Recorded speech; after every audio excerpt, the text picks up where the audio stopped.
Guruve Gaurachandraya Radhikaya Tadale Krishnaya Krishna Bhaktaya Tadbhaktaya Namo Namaha Vanchakalpaturubhyascha Kripa Sindhuvevacha Patitanam Pavanebhyo Vaishnavebhyo Namo Namaha Jaya Sri Krishna Chaitanya Prabhu Nityananda Shri Advaita Gadadhara Srivasari Gaura Bhaktavinda Hare Krishna Krishna Krishna Hare Hare Hare Rama Rama Rama Hare Hare.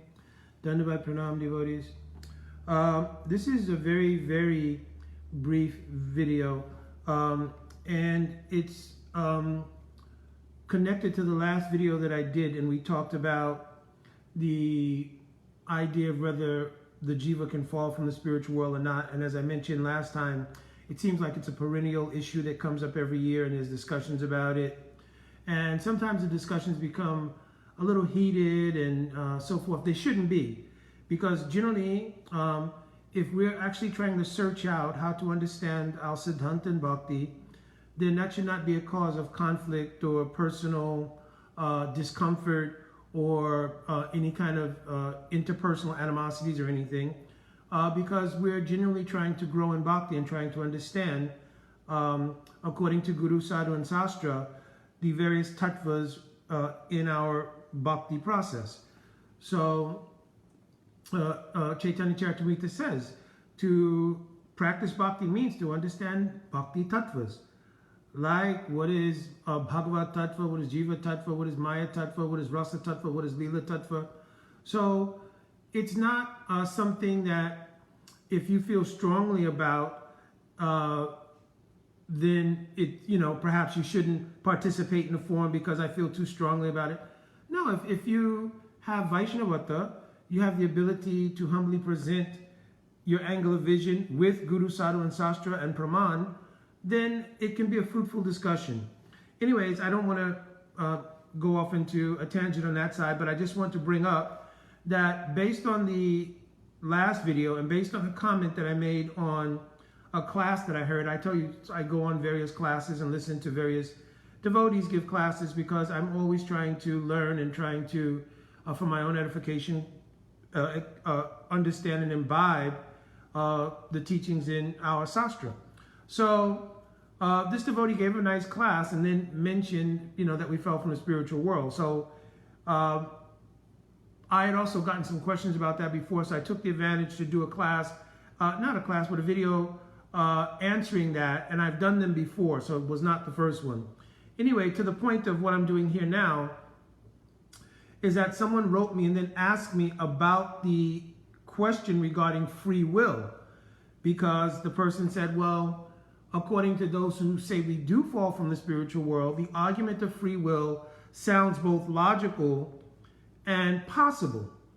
So I think it's important to understand what is free will. Free will is not swatantrata. The word swatantrata in Sanskrit means independence.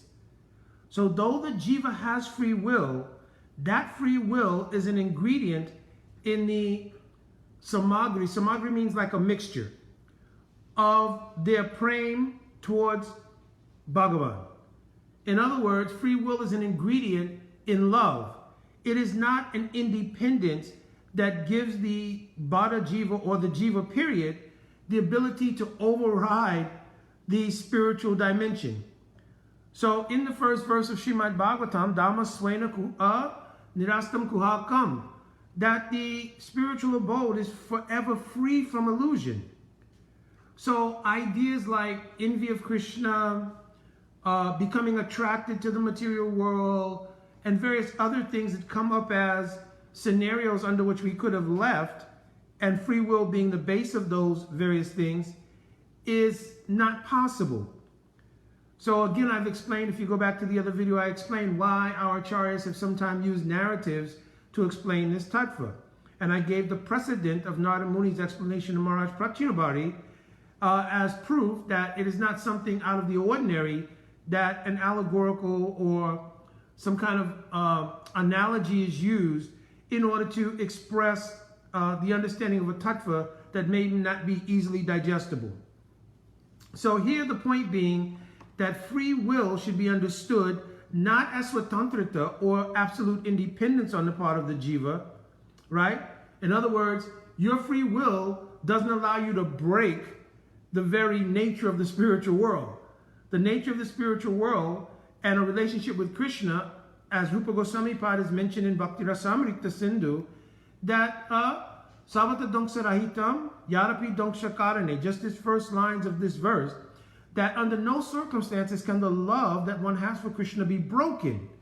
Even, he says, api means even if there was a cause. So, yad baba bandhano, you know, but rather prema parikirtita, the definition of prema is that even if there was a cause for the love to be broken, it becomes stronger.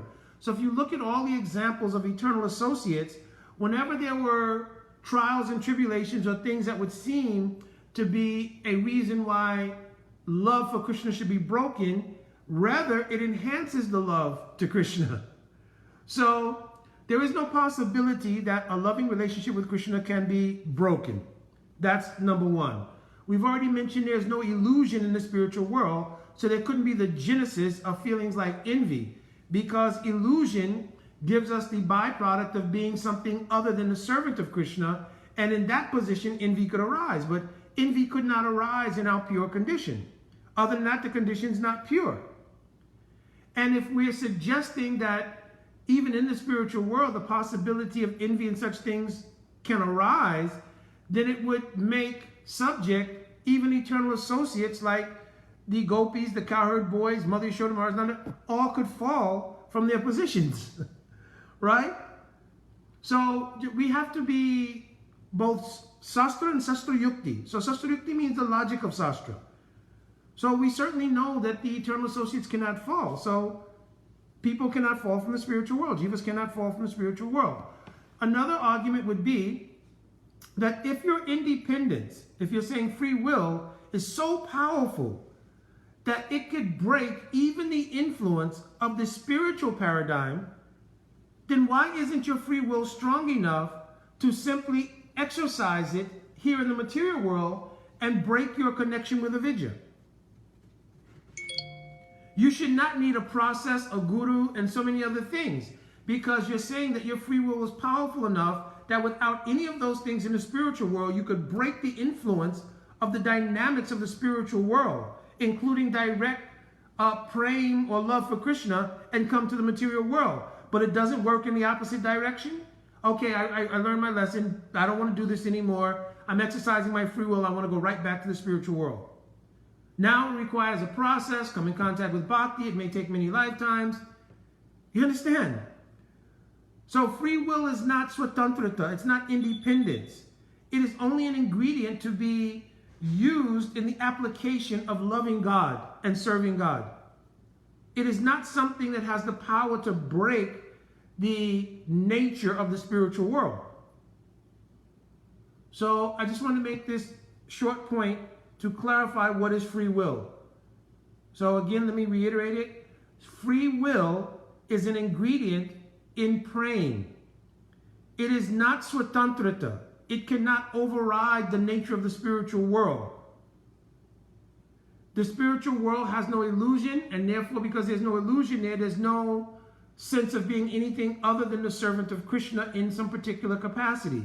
Therefore, or Narayan or Ramachandra, therefore, there's no possibility of an alternative conception about oneself, which could then give rise to envy of Bhagavan. You understand? And so if somebody says, well, wait a minute, you have a situation where there are certain situations where apparently in the spiritual world somebody displays envy towards Bhagavan, like Sishupal. Of course, we know, if you then read Srimad Bhagavatam carefully, that Sishupal, Dantravakra, Ravan Kumbhakana, and of course Hiranyaksha, Hiranyakasipu, they're incarnations of Jai and Vijay, and they had a very special purpose to serve in regards to the Lord's desire to taste Veera Ras. I explained that in the previous videos. Our acharyas have commented on that as well, right? So those unique special circumstances, our Srila Prabhupada has also explained in the 7th canto, 1st verse, chapter 35. He's also explained that unless there's something like this for the service of the Lord to be done, no jiva can fall from the spiritual world. right? One devotee wrote me and he spoke about some of the pastimes mentioned in Garga Samhita, right?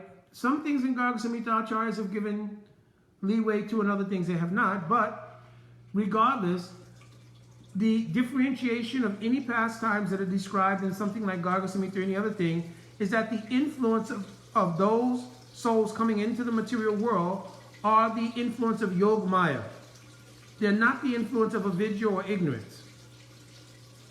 Because there is no ignorance or avidya in the spiritual world. Avidya is a byproduct of the material energy and the three modes of material nature. Right? So, if anyone else has any question on this, you can put in a comment or you can write me an inbox, which the other devotee did.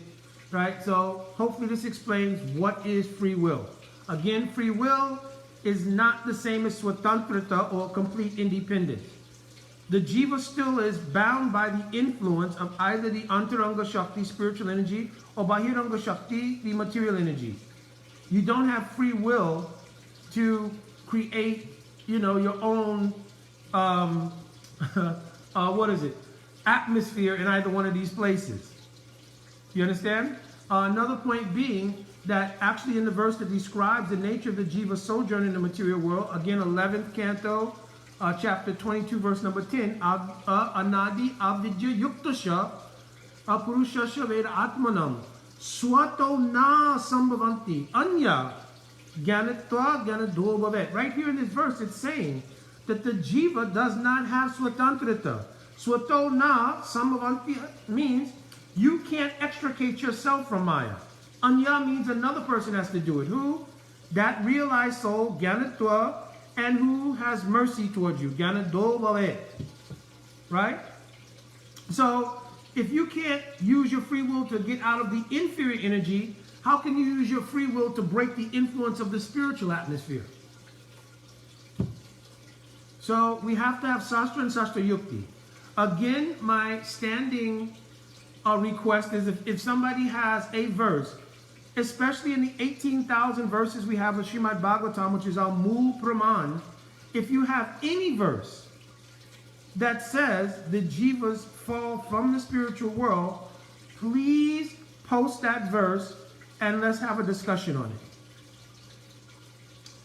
And of course, if you say, well, Srila Prabhupada said we do, Srila Prabhupada also said we don't. So we have to come to reconciliation. You can't just say, well, Srila Prabhupada said we do, and that's sufficient, because we have to reconcile then why he would say we don't.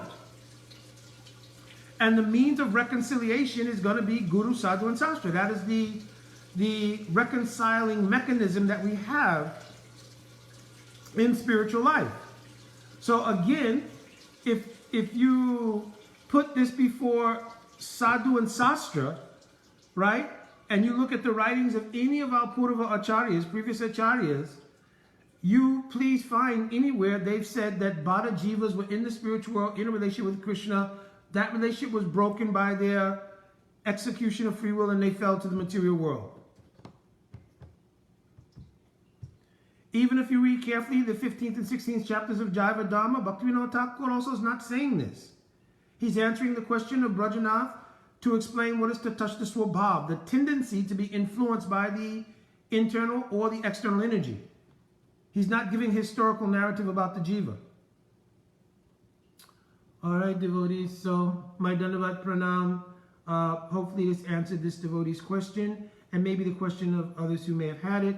If there's any devotees who see that I need to make some correction here, please also post it or let me know by inbox. All right, my Dandavat Pranam. Vanchakalpaturubhischa kripasindhavevacha patitanam pavanebhyo vaishnavebhyo namo namaha. Jai Radhe Radhe.